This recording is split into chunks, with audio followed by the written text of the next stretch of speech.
नमस्कार फ्रेंड्स। जैसा कि आप जानते हैं कि आज 25 नवंबर 2020 को गणित का दोबारा से सेकेंड सेमेस्टर का दोबारा से पेपर हुआ था और इसमें लघुत्तरी प्रश्न में एक प्रश्न आया था। मैं आपको पढ़ के सुनाता हूँ। वह बड़ी से बड़ी संख्या बताइए जिसमें 49, 59 और 109 से भाग देने पर क्रमशः 1, 3 और 5 शेष बचे। अब दोस्तों ध्यान देने वाली बात ज़रा ये है, आप इस क्वेश्चन को ध्यान से पढ़िए। वो क्या कह रहा है, वह बड़ी से बड़ी संख्या बताइए जिसमें, ठीक है ध्यान दीजिएगा, जिसमें, जिससे नहीं कहा गया है यहाँ पर। वह बड़ी से बड़ी संख्या बताइए जिससे नहीं कहा गया है, कहा गया है वह बड़ी से बड़ी संख्या बताइए जिसमें 49, 59 और 109 से भाग देने पर 1, 3 और 5 शेष बचे। तो सबसे पहली बात तो ये है कि कोई भी संख्या जिसमें अगर आपको भाग देना है तो वो दी हुई संख्याओं से बड़ी संख्या होगी, यानी कि 49, 59 और 109 से तो बड़ी होगी ही होगी, होना चाहिए।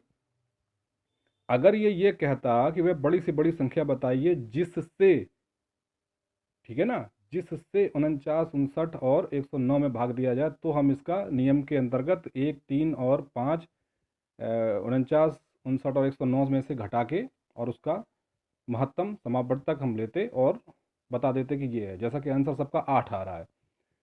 सुबह से मैं देख रहा हूँ कि कम से कम 10 टीचर जो डीएलएड को पढ़ा रहे हैं, ये कर रहे हैं, वो कर रहे हैं, उन्होंने इस क्वेश्चन को ध्यान से पढ़ा ही नहीं है। फटाफट अपना जल्दी से फटाफट सोल्यूशन डाल दिया और आंसर दिखा दिया 8 है। क्योंकि ये कक्षा 6 का जो एनसीईआरटी की बुक है, जो अपनी प्राइमरी में चलती है, तो कक्षा 6 में से उन्होंने वो क्वेश्चन को देखा, टीपा आंसर और फटाक से लगा दिया।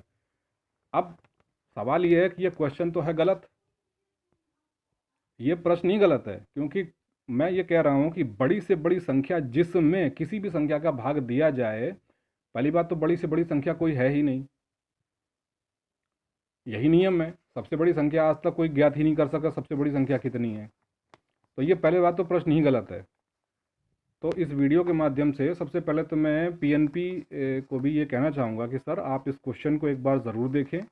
और बच्चों ने ये क्वेश्चन बिल्कुल गलत ही करके आए हैं, सब के सब एचसीएफ निकाल के बैठे हुए हैं। क्योंकि वो उन्होंने कक्षा 6 का वो लगा रखा था और फट से देखा उन्होंने, अरे यार ये तो क्वेश्चन यहाँ से आ गया, और उन्होंने उसका एचसीएफ निकाला और फटाक से लगा के आ गए।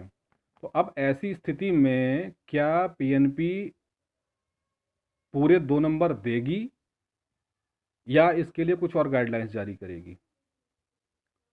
तो मेरा यही कहना है कि पीएनपी से भी मेरा ये कहना है कि आप ये क्वेश्चन को ज़रूर आप रिव्यू करें। क्योंकि ये थोड़ा सा टाइपिंग मिस्टेक है।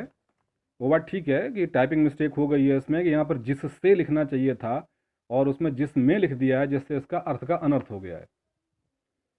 तो कृपया आप इस चीज़ को ज़रूर एक बार ज़रूर देखें और प्लीज़ आप इसको ज़रूर एक बार ज़रूर दिखवाएं।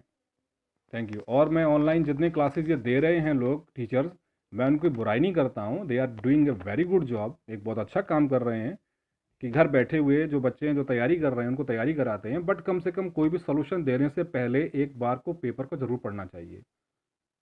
ऐसे एकदम से सोल्यूशन नहीं देना चाहिए, अंधे के सोल्यूशन नहीं देने चाहिए, because you are a teacher. जब आप ही क्वेश्चन को ध्यान से नहीं पढ़ेंगे तो बच्चे तो क्या पढ़ेंगे ध्यान से?